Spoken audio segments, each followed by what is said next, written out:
Hi everyone, आप सबका स्वागत है एक नए वीडियो में। इस वीडियो में देखेंगे हम सी प्रोग्रामिंग के अंदर कंट्रोल फ्लो स्टेटमेंट के बारे में देखेंगे। तो कंट्रोल फ्लो स्टेटमेंट क्या होता है, इसका यूज हम कैसे करते हैं अपने प्रोग्राम में, इसका यूज करके अपने प्रोग्राम में इम्प्लीमेंट कैसे करते हैं, इसके कितने टाइप होते हैं और इसके सिंटेक्स देखेंगे, ग्राफ देखेंगे, प्रोग्राम देखेंगे और जितने भी प्रोग्राम होंगे वो सब आपको डिस्क्रिप्शन में मटेरियल के रूप में मिल जाएगा। तो ठीक है, तो सबसे पहले अपने फर्स्ट ऑफ ऑल अपने टॉपिक पे आते हैं। कंट्रोल फ्लो क्या होता है? कंट्रोल फ्लो का मतलब क्या होता है? जिस प्रोग्राम के कंट्रोल को एक जगह से दूसरी जगह भेजा जाता है या कंडीशन के द्वारा रोका जाता है या रिपीटिशन टास्क परफॉर्म कराया जाता है, उस स्टेटमेंट को बोलते हैं हम control flow statement. Control flow के अंदर 3 टाइप होते हैं। पहला है कंडीशनल स्टेटमेंट, दूसरा है लूपिंग स्टेटमेंट, तीसरा है जंपिंग स्टेटमेंट। कंडीशनल स्टेटमेंट के 5 तरीके होते हैं और इसे हम प्रोग्राम में कंडीशनल को सेट करने के लिए लगाते हैं। ये सबके अलग अलग तरीके होते हैं, जैसे कि इफ स्टेटमेंट जो सिंपल स्टेटमेंट होता है, if else statement, nested if else statement, else if statement, switch statement. तो स्विच स्टेटमेंट क्या है ये भी देख लेते हैं पहले स्विच स्टेटमेंट के बारे में। तो स्विच स्टेटमेंट अपने चॉइस के अकॉर्डिंग एक्सप्रेशन को पास करके कंडीशन को रोका जा सकता है, स्विच स्टेटमेंट। ठीक है, इसके बाद आता है हमारा लूपिंग स्टेटमेंट। लूपिंग स्टेटमेंट देखते हैं क्या होता है, किस लिए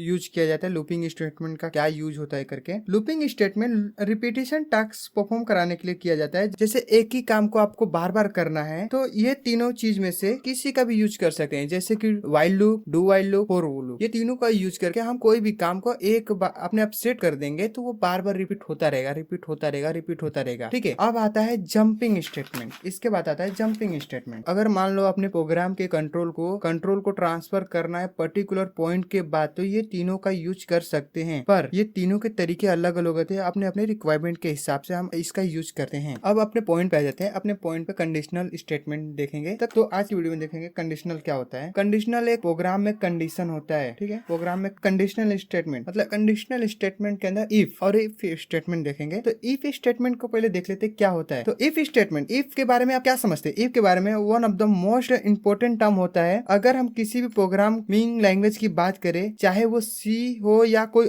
और लैंग्वेज, क्योंकि आप जितना भी प्रोग्राम बनाएंगे, चाहे कैलकुलेटर का प्रोग्राम हो या रिजल्ट का प्रोग्राम हो या कोई सा भी प्रोग्राम, मैक्सिमम वहाँ पे इफ का यूज मिलता ही है। तो if statement one of the important term होता है किसी भी प्रोग्रामिंग के लिए। मेक श्योर आप ये इस वीडियो को पूरा देखेंगे। आई एम श्योर इस वीडियो को देखने के बाद इफ स्टेटमेंट के रिलेटेड आपके माइंड में कोई डाउट नहीं रहने वाला। वापस एक और एग्जांपल देखते हैं। अगर इफ का मतलब अगर कोई भी प्रोग्राम बना रहे हैं, उसके पास पॉसिबिलिटी होती है, कंडीशन होता है, पॉसिबिलिटी या कंडीशन होता है। अगर ये चीज सही है, अगर ये चीज सही है तो ऐसा होना चाहिए, अगर ये चीज सही नहीं है तो ऐसा होना चाहिए। इस टाइप से भी हो सकता है। अगर मान लो अगर ये चीज सही है, अगर हमने जो चीज बोली, अगर वो चीज बोली है वो चीज सही है तो ये आउटपुट आना चाहिए, अगर वो चीज सही नहीं है तो वो आउटपुट आना चाहिए, ऐसा। तो इसको हम बोल सकते हैं कि इफ हमको ट्रू और फॉल्स में आउटपुट देता है, इसका मतलब कि एक का मतलब ट्रू होगा और दूसरे का मतलब फॉल्स होगा। तो इफ सिंपल वैल्यू यही है कि दो नंबरों के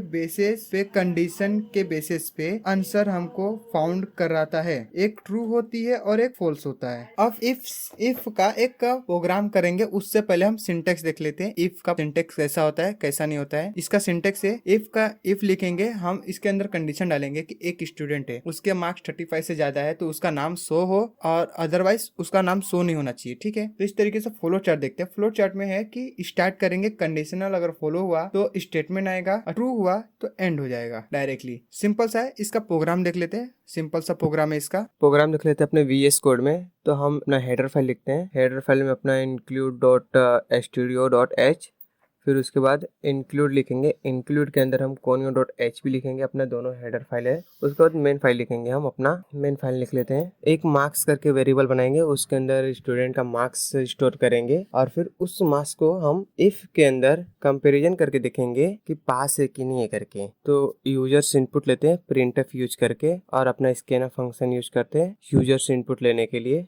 और स्कैनर के अंदर मार्क्स में अपने स्टोर करेंगे इनपुट को। फिर अपना लॉजिक लिखते हैं यहाँ पे इफ स्टेटमेंट का, जो सिंपल इफ है उसका। तो सबसे पहले इफ लिखेंगे, उसके अंदर मार्क्स लिखेंगे, ग्रेटेड एंड इक्वल करके 35 लिखेंगे। 35 यानी कि 35 से ज़्यादा हो तब उसका नाम शो कराना चाहिए, अदरवाइज उसका नाम शो नहीं कराना चाहिए। तो प्रिंटफ लिखते हैं, प्रिंटफ के अंदर उसका आर्गुमेंट पास करते हैं, जिससे कि 35 ऊपर हुआ तो पास दिखाएगा, अदरवाइज वो कुछ नहीं दिखाएगा। तो रन करके देखते हैं। हम अपना इधर मार्क्स एंटर करते हैं, मार्क्स एंटर करें और देखिए नहीं दिखाया। अब हम ट्रू एक और बार वापस प्रिंट करेंगे, रन करेंगे और इसका मार्क्स 35 से ज़्यादा रखते हैं तो देखिए पास दिखाया। इस तरीके से हमारा इफ़ स्टेटमेंट वर्क करता है। कोई भी आर्गुमेंट को हमको सिर्फ ट्रू वैल्यू में दिखाना है, अगर फॉल्स नहीं दिखाना है तो हम सिंपल स्टेटमेंट का यूज करते हैं। अब देखते हैं हम if else statement. If else statement कैसे वर्क करता है, तो इसके सबसे पहले हम इसका ही प्रोग्राम देखेंगे। इससे पहले हम देखते हैं इसके फ्लो चार्ट कैसा है और इसका यूज कैसे करते हैं। तो इसका सिंटेक्स बहुत सिंपल है। इफ कंडीशन के अंदर हम लिखेंगे ट्रू कंडीशनल, मतलब कि अगर एक स्टूडेंट का मार्क्स 35 है तो वो पास होना चाहिए, तो उसका रिजल्ट यहाँ पे पास होगा कि पास हो गया। अगर 35 से कम है तो वहाँ पे स्टेटमेंट आएगा कि फेल। हम कोई सा भी स्टेटमेंट अपना कंडीशन डाल सकते हैं, इसी तरीके से वो एसएस पे काम करेगा। और ये इसमें क्या था कि इफ में सिर्फ वो नाम शो करेगा, लेकिन यहाँ पे ये देखिए इफ कंडीशन में सिर्फ स्टेटमेंट शो करेगा, लेकिन इफ एल्स में कंडीशन ट्रू कंडीशन भी शो करेगा, फॉल्स कंडीशन भी शो करेगा। इसका फ्लो चार्ट देख लीजिए, बहुत सिंपल है। स्टार्ट करेंगे कंडीशन फॉल्स हुआ तो डायरेक्टली एग्जीक्यूट हो जाएगा और मैसेज प्रिंट होगा, एग्जीक्यूट हो गया। इस तरीके से फ्लो चार्ट देखते हैं। स्टार्ट करेंगे कंडीशन के अंदर फॉल्स हुआ तो हमारा स्टेटमेंट ये रहेगा, और अगर ट्रू हुआ तो हमारा स्टेटमेंट ये रहेगा। एंड करेंगे और अपना आप ये एंड हो जाएगा। इसी तरीके से हम अपना प्रोग्राम करते हैं। इफ़ एल्स स्टेटमेंट को भी हम देखेंगे प्रैक्टिकल। तो इफ़ स्टेटमेंट के लिए सबसे पहले हम अपने VS कोड में चले जाते हैं वापस से, और जो हम लोग ये सब लिखे हैं, जो इफ़ एल्स सेम उसे सेम रहता है। जब इसमें एल्स का यूज करते हैं, हम फॉल्स वैल्यू को दिखाने के लिए भी इसका यूज करते हैं इफ एल्स स्टेटमेंट का। तो फॉल्स वैल्यू देखिए, जब प्रिंटफ में हमने पास आर्गुमेंट पास किया, यानी ट्रू वैल्यू हमको सिर्फ पास करेगा। अब प्रिंटफ के अंदर हम फॉल्स वैल्यू को भी दिखाएंगे। तो यहाँ पर रन करते हैं, अपना मार्क्स डालते हैं। मार्क्स देखिए हमारा फेल बता रहा है। अब हम वापस रन करके अपना मार्क्स डालते हैं और ये हमारा पास दिखाता है। तो सिंपल सा है कि इफ एल्स स्टेटमेंट कंडीशन के हिसाब से ट्रू वैल्यू को भी दिखाएगा और फॉल्स वैल्यू को भी दिखाएगा। तो इसका यूज हम ट्रू और फॉल्स को दिखाने के लिए यूज करते हैं। अब देखेंगे हम अपना नेस्टेड इफ एल्स स्टेटमेंट देखेंगे अपना कैसे करेंगे, कैसे नहीं करेंगे। तो नेस्टेड इफ एल्स में अपना सबसे पहले हम वापस से डायग्राम देख लेते हैं। नेस्टेड इफ एल्स में यूज करेंगे सिंपल सा कि जो हमारा कंडीशन रहेगा इफ एल्स का, उसी के अंदर एक और कंडीशन जाएगा। ठीक है, तो जैसे ये हमारा सिंटेक्स है, सिंटेक्स के अंदर हम लोग कंडीशन लिखेंगे। अगर ट्रू हुआ तो एक और कंडीशन रन होगा, अगर फॉल्स हुआ तो डायरेक्टली फॉल्स आ जाएगा। तो ट्रू हुआ तो एक और कंडीशन, और इस कंडीशन के अंदर भी एक और कंडीशन होगा। इस तरीके से ये काम करेगा nested if else statement. Flow chart देख लेते हैं हम। फ्लो चार्ट में स्टार्ट करेंगे, कंडीशन ट्रू हुआ तो इफ बॉडी में जाएगा, यानी कि इस बॉडी में जाएगा, और फिर वहां से एग्जीक्यूट होगा इसका स्टेटमेंट और एंड होगा।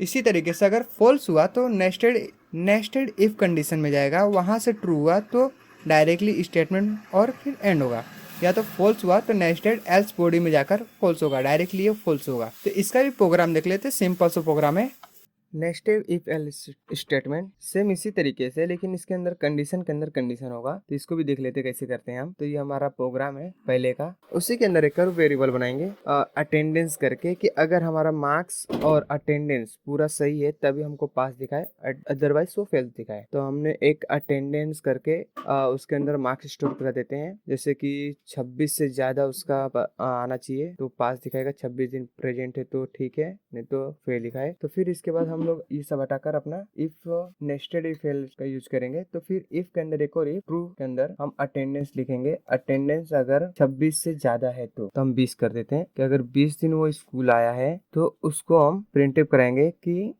कराएंगे पास, अदरवाइज फॉल्स वैल्यू में हम दिखाएंगे। एल्स में मतलब कि फॉल्स वैल्यू में दिखाएंगे हम कि योर अटेंडेंस स्लो करके शो करेंगे, अगर उसका अटेंडेंस 20 से कम है तो। और हमारा दूसरा इफ एल्स की स्टेटमेंट के नीचे लिखेंगे वो फेल है। अगर इन दोनों कंडीशन में वो पास नहीं होता, हमको ट्रू नहीं करता, तो वो फेल है। सिंपल सा ये कंडीशन के अंदर कंडीशन पास कर सकते हैं। तो इसको सेव करते हैं, सेव करके हम रन करते हैं। देखिए ये आया और हमसे पूछ रहा मार्क्स एंटर किए और ये बता बता दिया फेल, क्योंकि हम लोग ऑलरेडी यहाँ पे सेट कर चुका है। तो इसको भी हम यूजर्स इनपुट ले लेते हैं। तो यहाँ पे हम एक और इनपुट लेते हैं प्रिंटफ करके, प्रिंटफ और यूजर का इनपुट लेंगे, इंटर द अटेंडेंस लिखेंगे। उसके बाद हम अटेंडेंस के अंदर मार्क्स स्टोर कराएंगे स्कैनर फंक्शन से, ये करा देते हैं। और फिर इसको सेव करते हैं हम। सेव करने के बाद रन करते हैं, वापस इसको कट कर देते हैं हम इधर। हाँ, सही कर दिया, इधर स्पेलिंग मिस्टेक था। और फिर इसको कट करते हैं। कट करने के बाद इसको सही कर देते हैं। सही करने के बाद हम इसको वापस से सेव करते हैं और सेव करके रन कराते हैं। ये देखिए हमारा पूछ रहा है, इसको वापस से ये सब डिलीट कर देते हैं, सही से करते हैं, एकदम परफेक्ट करते हैं। तो वापस से रन कराते हैं। रन कराने के बाद इधर हमारा मार्क्स पूछ रहा है, तो हम अपना मार्क्स एंटर करेंगे।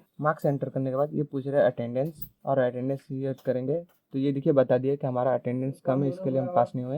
और वापस से रन करके देखेंगे, हम अपने आप मार्क्स ज़्यादा डालेंगे और अपना अटेंडेंस भी ज़्यादा डालेंगे, और ये देखते हैं हम फेल हो गए करके। ऐसा वापस हम रन करते हैं और हम पास होते हैं इसमें। तो अपना अटेंडेंस डालें, मार्क्स डालेंगे, फिर इसके बाद अटेंडेंस डालेंगे, और ये देखिए पास हो गए। इस तरीके से हमारा nested if else statement work करता है। अब देखेंगे हम इफ स्टेटमेंट। बहुत सिंपल है, बहुत इजी है, इसको देख लेते हैं। इफ एल्स स्टेटमेंट का एक बार हम लोग सिंटेक्स देखते हैं। सिंटेक्स में है कि हमारा सिंटेक्स बहुत इजी है। इसमें भी अगर हम ये हम लोग समझ गए तो ये बहुत समझना इजी हो जाएगा।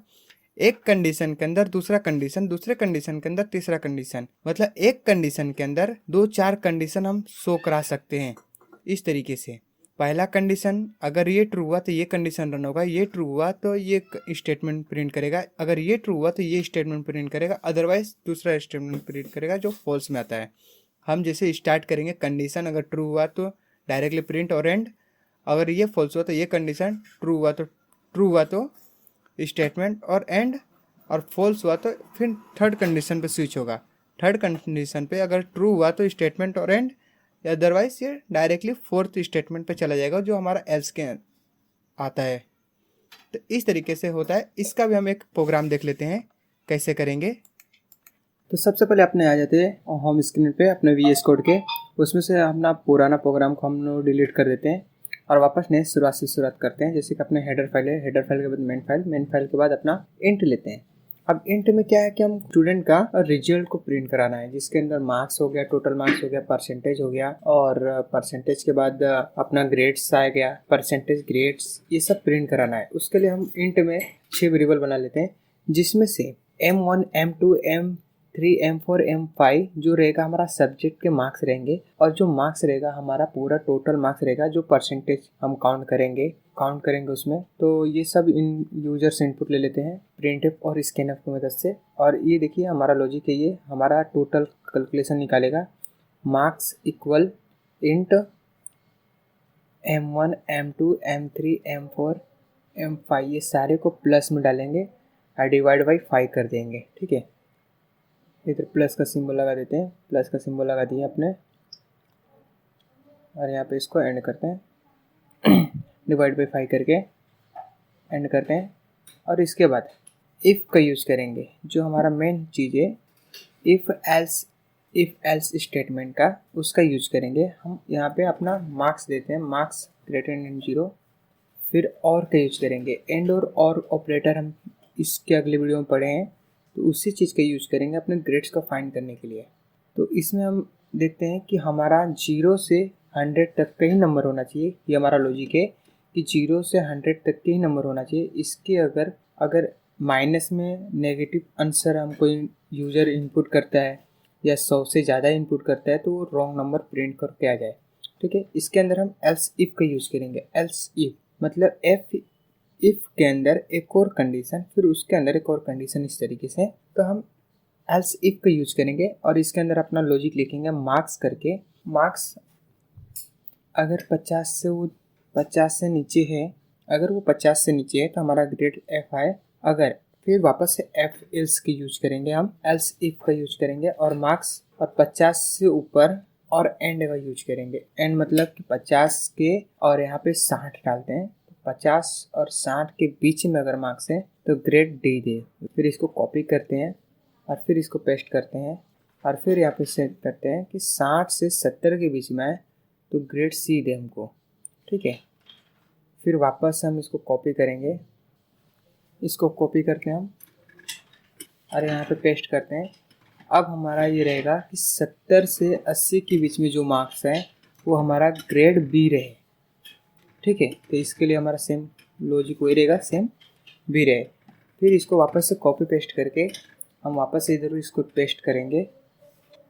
एफएल्स का यूज़ करते हैं, मतलब एफएल्स का यूज़ इसीलिए किया जाता है कि मतलब कंडीशन को हम बार बार एक कंडीशन के अंदर बहुत सारे कंडीशन दे सकते हैं।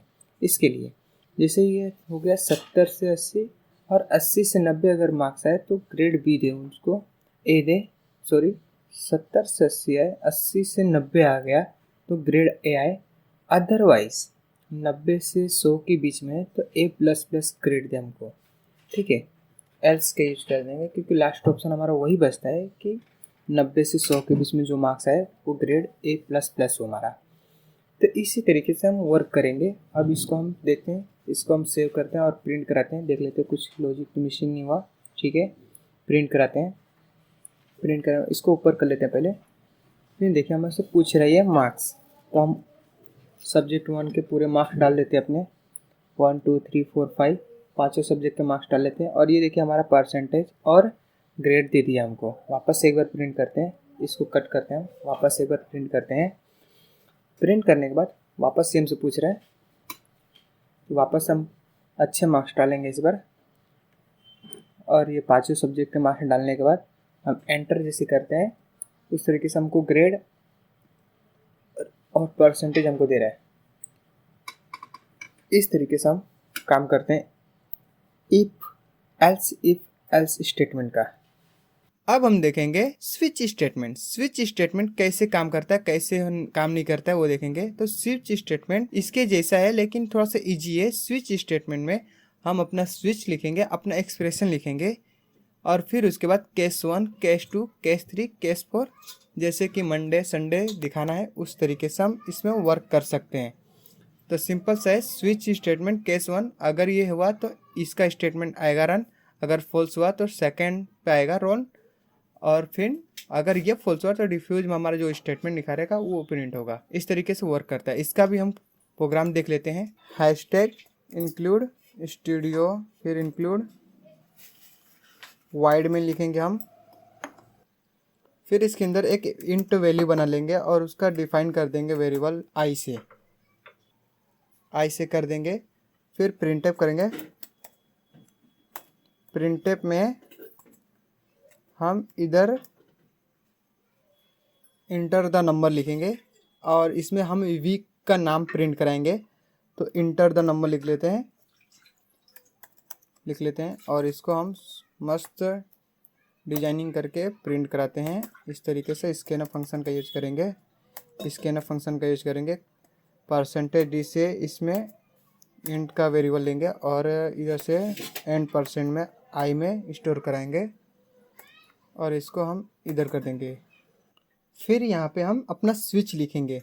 स्विच इधर से स्टार्ट करेंगे, अपना स्विच के अंदर स्विच लिखेंगे, स्विच के अंदर अपना कंडीशन आई को डाल देते हैं। जो आई का इनपुट होगा हमारा वही एक्सप्रेशन रहेगा। और इसके बाद हम इसको बॉडी में लेते हैं। बॉडी में लेने के बाद हम केस 1 डालते हैं। केस 1 हमारा रहेगा और प्रिंटफ करेंगे हम, MONDAY मंडे। फिर नेक्स्ट केस रहेगा हमारा, इधर से कॉपी कर लेते हैं इसको, इधर ब्रेक डाल देते हैं, ब्रेक BRE एक ब्रेक। फिर यहाँ से हम कॉपी कर लेते हैं इसको और कंडीशन इसी तरीके से सारे डालेंगे हम। कंट्रोल V 3 4 5 6 7 8 7 ही डालेंगे, 8वां तो गलती से ले लिया, चलो ठीक है। इधर यहाँ पे हम चेंजेस करते हैं, 2 करेंगे हम यहाँ पे, तो यहाँ पे 2 डालेंगे और यहाँ पे लिखेंगे मंडे के बाद क्या आता है, ट्यूसडे, TUESDAY। और इधर थर्ड नंबर पर अपने लिखेंगे 3 और 3 में क्या प्रिंट होना चाहिए,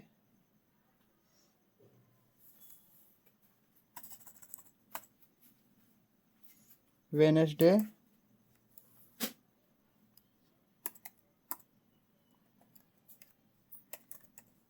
वेडनेसडे। और 4th में अपने प्रिंट कराएंगे अपने THURS डे, थर्सडे। अपने इधर 5 में प्रिंट कराएंगे फ्राइडे, और अपने 6 में प्रिंट कराएंगे सैटरडे। 7वें नंबर पे आता हमारा संडे, और इसको हम हटा देते हैं, इसको भी हटा देते हैं हम। फिर इधर ब्रेक रहेगा, ब्रेक के अंदर इसको हटा देते हैं हम, इसको हटा के यहाँ पे लिख देते हैं डिफ़ॉल्ट लिख देते हैं। और इसके बाद हम डिफ़ॉल्ट के बाद हम इधर प्रिंटफ कराते हैं रॉन्ग। अगर इंसान मतलब कि 7 से अगर ऊपर या नीचे कोई भी प्रिंट कराएगा तो उसको रॉन्ग एंट्री दिखेगा, W। तो उसको लिखते हैं रॉन्ग नंबर पुट करते हैं रॉन्ग नंबर। फिर इसको हम सेव करके प्रिंट कराते हैं। इसमें क्या आंसर गलत हुआ, 1 मिनट चेक कर लेते हैं। अब सेव करते हैं, ये गलत लगाना भूल गया था। अब राइट हुआ, इसको हम सब कट कर देते हैं और वापस से प्रिंट कराते हैं।